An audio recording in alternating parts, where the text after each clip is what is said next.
Bismillahirrahmanirrahim and welcome you all to this very important class, very important lecture. This is about whole genome sequencing. You might have heard about the whole genome sequencing के PCR कभी आपने सुना होगा, हमने practical perform भी किया है। PCR में हम शॉर्ट फ्रेगमेंट DNA के शॉर्ट फ्रेगमेंट को हम एम्प्लीफाई करते हैं। होल जीनोम सीक्वेंसिंग क्या है कि पूरी की पूरी DNA एक ऑर्गेनिज्म की कंप्लीट जो जेनेटिक मेकअप है उसको हम पूरे DNA को हम सीक्वेंस करते हैं। So that's why it is known as whole genome sequence. अब how it works, क्या इसका प्रोसीजर है, क्या इसका मैकेनिज्म है और क्या किस तरह ये इस्तेमाल होता है एनिमल ब्रीडिंग एंड जेनेटिक्स में, आज के लेक्चर में हम इस पर डिटेल से बात करेंगे। तो सबसे पहले whole genome sequencing. It is a laboratory technique that determines the complete DNA sequence of an organism genome at a given time, covering both coding and non-coding regions. ये वो टेक्निक है, लैब टेक्निक, जो कि एक organism की पूरी DNA को, complete DNA को सीक्वेंस करती है एट अ गिवन टाइम, एक स्पेसिफिक टाइम पे। और ये पूरी की पूरी डीएनए से क्या मतलब, बोथ कोडिंग रीजन और नॉन कोडिंग रीजन सबको ये एम्प्लीफाई करता है। मतलब पूरी की पूरी डीएनए को ये एम्प्लीफाई करता है, पूरी जीनोम को ये एम्प्लीफाई करता है। That's why it is known as whole genome sequencing. Scope इसका क्या है, इट इंक्लूड्स क्या, किस चीज को ये एम्प्लीफाई करता है, सीक्वेंस करता है, nuclear DNA as well as mitochondrial DNA. तो ये न्यूक्लियर डीएनए और माइटोकॉन्ड्रियल डीएनए दोनों को सीक्वेंस करता है। और it covers all the exons, introns, regulatory regions and intergenic spaces. ये डीएनए में सारी चीजें होती हैं, एक्सॉन्स होते हैं, इंट्रॉन होते हैं, रेगुलेटरी रीजन्स होते हैं, इंटरजेनिक स्पेसेस होते हैं। सो ये पूरी की पूरी डीएनए और डीएनए के सारे पार्ट्स को सीक्वेंस करता है। Technologies for whole genome sequencing, किस तरह ये इवॉल्व हुई, किस तरह ये इमर्ज हुई। सबसे पहले हमारे पास थी फर्स्ट जेनरेशन सीक्वेंसिंग, जिसको हम बोलते थे सांगर सीक्वेंसिंग। फिर हमारे पास नेक्स्ट जेनरेशन सीक्वेंसिंग इवॉल्व हुई तो नेक्स्ट जेनरेशन सीक्वेंसिंग, जिसकी अच्छी एग्जांपल है इल्यूमिना या आयरन टोरेंट या बीजीआई, बीजिंग जीनोमिक इंस्टीट्यूट। मैं समझाता हूँ इसको। और थर्ड जेनरेशन सीक्वेंसिंग इवॉल्व हुई तो आजकल हम इस फेज में है, थर्ड जेनरेशन सीक्वेंसिंग। इसकी एग्जांपल है पैक बायो और ऑक्सफोर्ड नेरोपोर टेक्नोलॉजीज। जो फर्स्ट जेनरेशन सीक्वेंसिंग थी ये इसी तरह है जिस तरह आपका फर्स्ट जेनरेशन मोबाइल था, नोकिया 3310 बड़ा सेट, जिससे सिर्फ हम कॉल कर सकते थे और मैसेज कर सकते थे। फिर ये इवॉल्व हुआ, अपडेट हुआ, फिर जाके टच स्क्रीन आ गई। अब आप देखें टेक्नोलॉजी ने कितनी एडवांसमेंट की है और कितने ज़्यादा इसमें फंक्शंस और टूल्स और एप्स और फंक्शन इसमें अवेलेबल है। सो इसी तरह फर्स्ट जेनरेशन सीक्वेंसिंग की एग्जांपल थी सैंगर सीक्वेंसिंग। ये एक मशीन है जो कि आपके डीएनए को सीक्वेंस करता है, लेकिन ये बड़े शॉर्ट रीड्स को सीक्वेंस करता है। ये पूरी डीएनए को सीक्वेंस नहीं कर सकता। डीएनए को सीक्वेंस करता है but the short reads of DNA, a portion of DNA. ठीक है। सो ये इसकी अच्छाई क्या थी, इट कैन सीक्वेंस डीएनए। इसकी लिमिटेशन क्या थी, it can sequence only limited DNA, only a portion of DNA, not the complete DNA.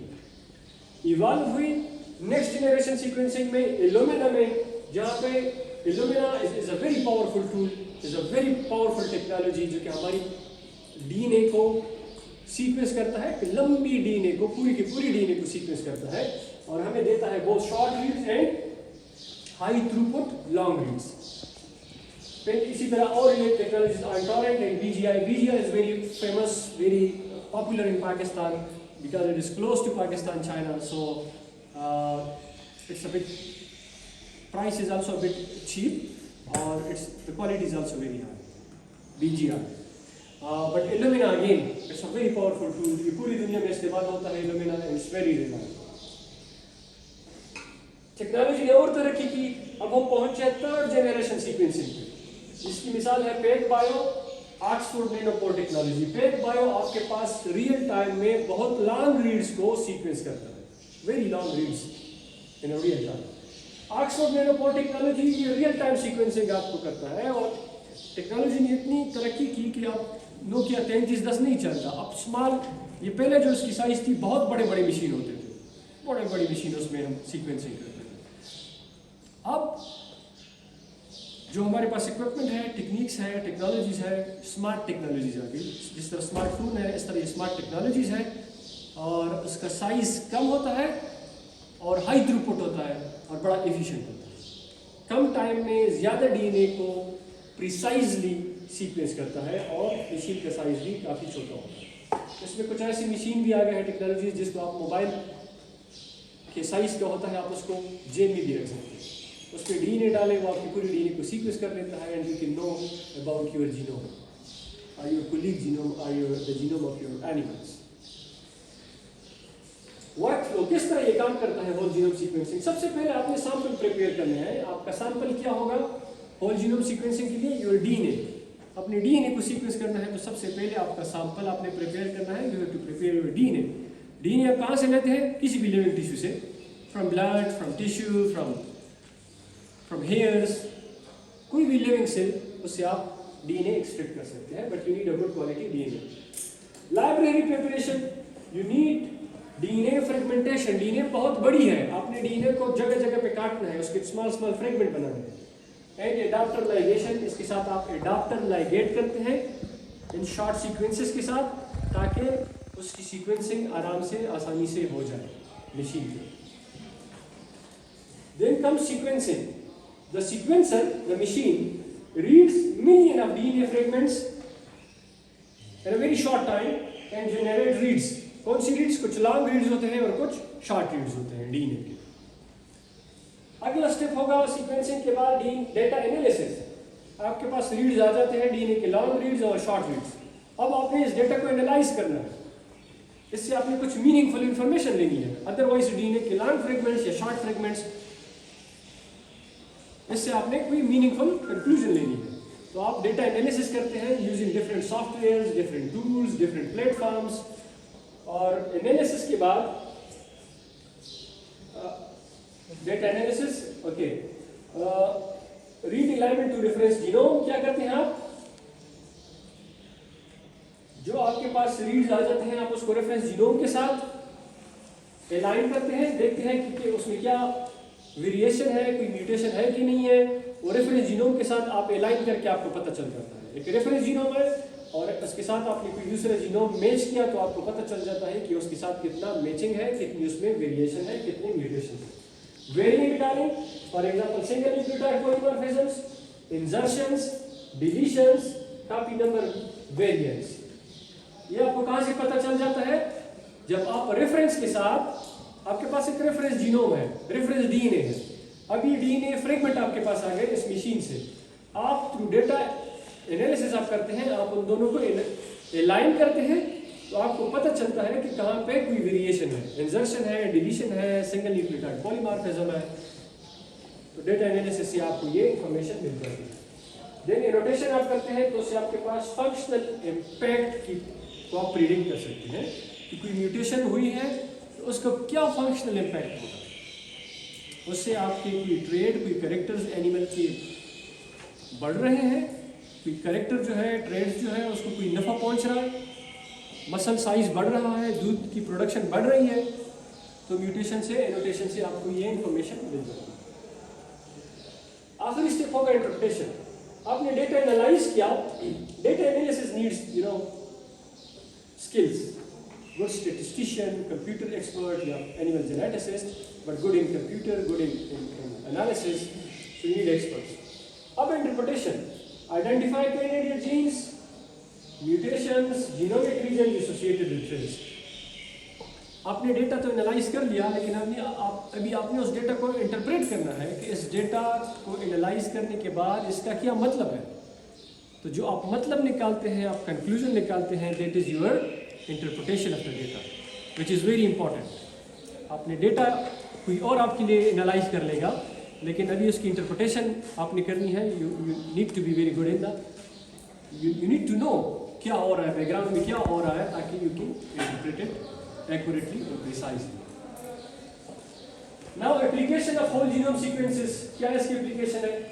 Variant discovery, you can detect mutations, और वो म्यूटेशंस उनकी क्या एसोसिएशन है डिफरेंट कैरेक्टर्स के साथ, डिफरेंट ट्रेड्स के साथ.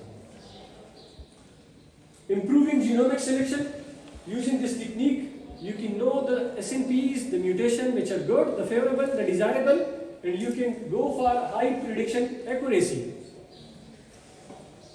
Identify disease mutation, जब आपके पास कोई mutation आ जाती है, जैसे lethal mutations हो गए, जैसे recessive form में है, जब वो आपके पास known हो जाते हैं, so you can avoid those animals in further breeding. So it helps you in disease mutation identification. Population genomics, study of diversity and mixture and inbreeding. आप डिफरेंट ब्रीड्स को लेते हैं, उनके डीएनए लेते हैं, उनकी होल जीनोम सीक्वेंसिंग करते हैं, सो उससे आप अंदाज़ा लगा सकते हैं, आप उनको कंपेयर करते हैं कि कितने वो रिजेम्बलेंस है उनमें, कितने वो उनमें एडमिक्सचर हो चुकी है, कितनी इनब्रीडिंग हो चुकी है, कितने वो एक दूसरे से फार है. ठीक है, based on their DNA sequencing, उनकी डीएनए कितनी क्लोजली एसोसिएटेड है, कितनी एक दूसरे से फार है. Based on that you can predict the inbreeding, the admixture and these things. Then comes comparative genomics. Comparative genomics में आप क्या देखते हैं? Evolutionary relationships, कि किस तरह चीज़ें इवॉल्व हुई.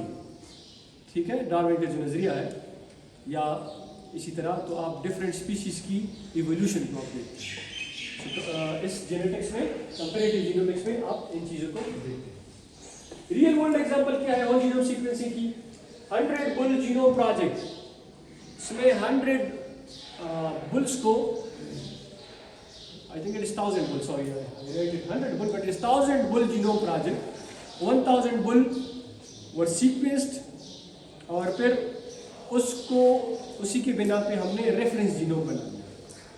अब जो हमारे पास सीक्वेंस आती है, हम उसको एनोटेट करते हैं, अलाइन करते हैं with that reference genome. Challenges क्या है इसके? इतने ढेर सारे फायदे हैं, लेकिन again we have some limitations, some challenges for this technique. It is costly, and the data volume it generates, so it is very costly. Second, data analysis complexity. It needs experts to analyze the data.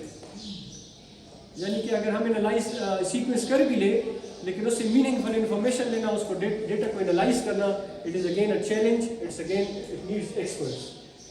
Storage requirement. The whole genome is very heavy, from 100 to 300 GB.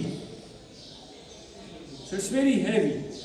So again, you can sequence that, but you need resources to store the data.